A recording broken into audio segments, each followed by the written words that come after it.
On this Shabbat Shuvah, I want to follow the tradition of Rabbi Kushner, who usually speaks from the pulpit at this time, but couldn't be here tonight. And he shares stories that tie together to the getting us ready for the hard work we have to do at Yom Kippur.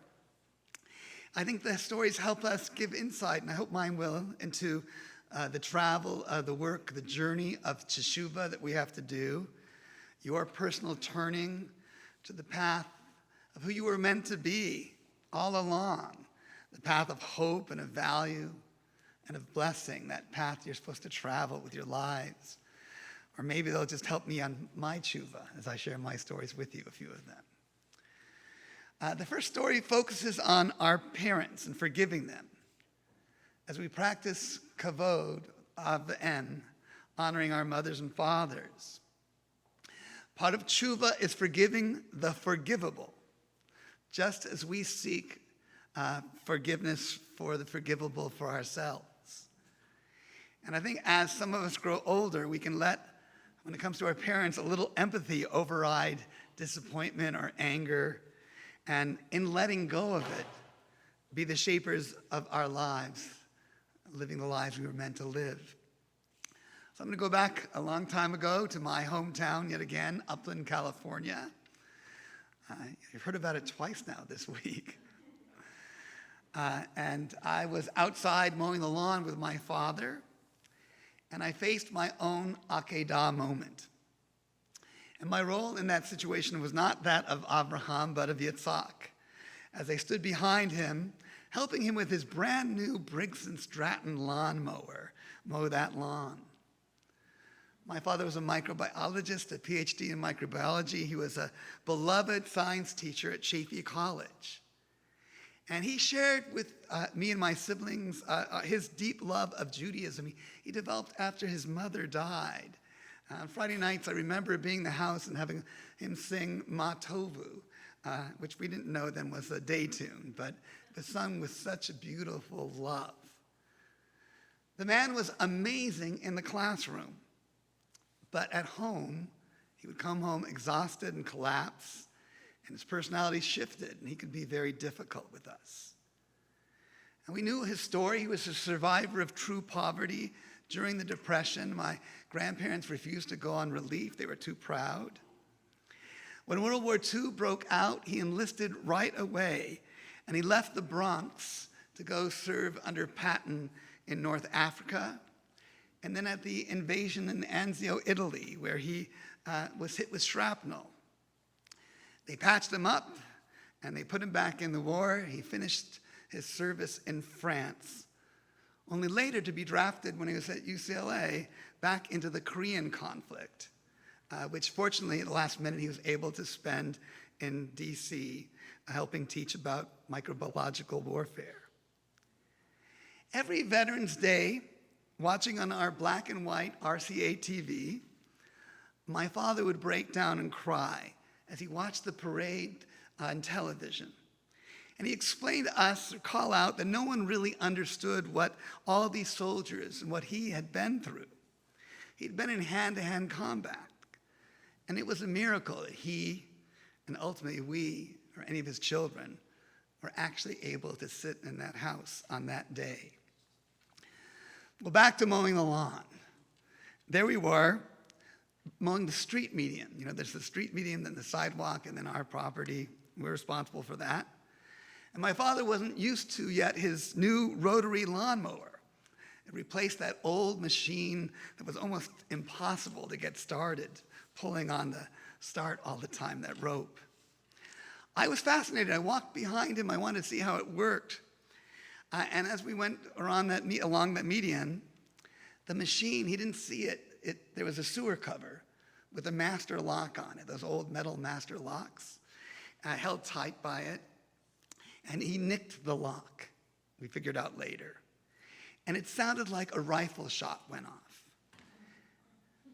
Faster than any time I'd ever seen the man move. My father swung instantly around and had both his hands immediately around my throat. I froze in shock. And he looked into my eyes with this glazed look and then slowly released. And he turned back to the lawnmower as if nothing had happened. But he said, "I went back to the war for a moment, Jonathan." Actually, he called me Johnny. And it must have been the sound. And then he went back to mowing. Well, I carried that moment inside of me for many years. I never discussed it with anyone. And it took me a long time to come to the conclusion and realize that my father, who worked so hard for us, who loved us so much, dealt with a lifelong challenge of undiagnosed PTSD. Nobody back then really knew what it was. And I think nearly all the vets who saw combat, a lot of people in our neighborhood, a lot of those dads, suffered through it. I realized that he had baggage that he didn't know how to let go of. And though he never thought to ask for forgiveness, that I can let go of it. I can forgive. And I can honor his memory as often as I can and think about that ma tovu at the dining room table and the love of Judaism that brought me here today with you, while I also work hard to also make sure that I don't carry the baggage. And I worked hard to make sure that I didn't pass it on to my children. But I can forgive the forgivable. Can you? My second story embraces or reminds us of the tshuva of embracing our humility. Realizing you are just a person among many, and that we don't always need to be the loudest or stand out or above. We're no longer in Upland, but it was just after college, and I decided to go to Jerusalem. My girlfriend was going to Washington, D.C. to work in the Religious Action Center, but I wanted to attend a progressive yeshiva. There's actually a progressive Orthodox yeshiva called Machun Pardes, back in Baca when it was a slum in those days. And I wanted to go there because I knew I wanted to be a rabbi, but I'd never seriously been exposed to rabbinic text. You could read philosophy in English, but I hadn't studied Talmud. I didn't know if I had what it takes. So I get to Pardes, and we go around the table and introduce ourselves, all the first years that day. There were about 25 of us, and I was the last one to go. And everyone else had said kind of negative things about Reform Judaism. And they said, "Jonathan, why are you here?" And I said, "Well, I'm thinking about becoming a Reform rabbi," which made me an outlier in the whole yeshiva. So it was a bit of a challenge. And later that week, we gathered inside for the services for Minyan. And the Rosh Yeshiva calls out and asks, "Is anyone in the room a Levite or a Cohen?" Those are the priestly levels. And I realized that here's my chance to stand out with these people. I'm a Levite. My father was a Levite. His father was a Levite. Which after the Cohen is given special privilege when you're called to the Torah. You get as the second Aliyah in the United States. So I quickly raised my hand and I declared, "I'm a Levi." "Great, Jonathan," the Rosh said, "come forward." I came forward and stood proudly in front of everybody. And then he explained that in Yerushalayim, it's the duty of the Levite to wash the feet of the Cohen before the service. So much for yichus, for standing, I thought, as I took on that special honor. The very end of the Talmud, the Pirkei Avot, has this teaching, this wisdom literature. Do not seek greatness for yourself. Do not covet honor. Practice more than you learn. Well, my last story, it's not mine, but one I heard just the other day, and I thought was so moving. It contains a truth, I think, for all of us. You may know it, or may have read it in the New York Times. It's the story of Sally Schmidt. She, with her husband, moved to Yountville before Yountville was Yountville. And people were stomping grapes with their feet. She loved cooking, had cooked in the Central Valley, and when she moved with her husband to that area, she wanted to make food from local ingredients for other people, from their own garden. She wanted to do California cooking at that time. And she was a cook. She said, I wasn't a chef. There are no women chefs.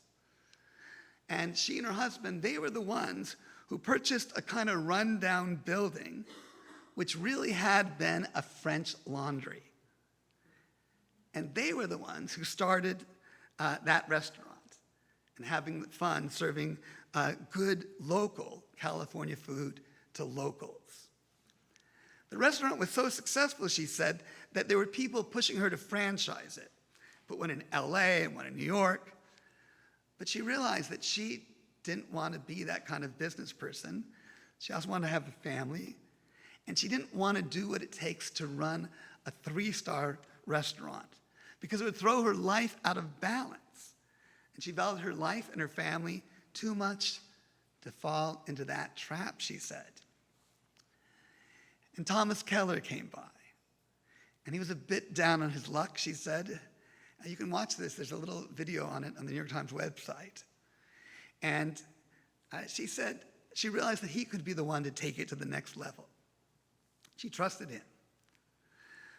In the end, she said, I've lived a life that has had so much satisfaction from the simple rewards of my family life that I don't have to be the best chef in the world. I don't have to be famous. Instead, she concluded with these words, me, Sally Schmidt, one of the first California cooks to cook California food, back when there were no women chefs. See, I didn't want to change the world. I just wanted to cook. Martin Buber shares the famous story of the Hasidic Rabbi Zusia, you probably know, who was weeping on his deathbed. His students ask, why do you weep, Rabbi? You're almost as wise as Moshe Rabbeinu. Surely heaven will judge you favorably. I'm not worried about God asking me why it was not more like Moses, he replied. But what will I say when God asks me, Zusia, why were not you happy being more like Zusia? These are questions for all of us to ponder as we prepare to turn back to our real selves, to our best selves, to the self we were meant to be. As we do that work of turning, coming closer and closer to Yom Kippur. Gamar Tov, may you turn well, may you be inscribed for blessing. Shabbat Shalom.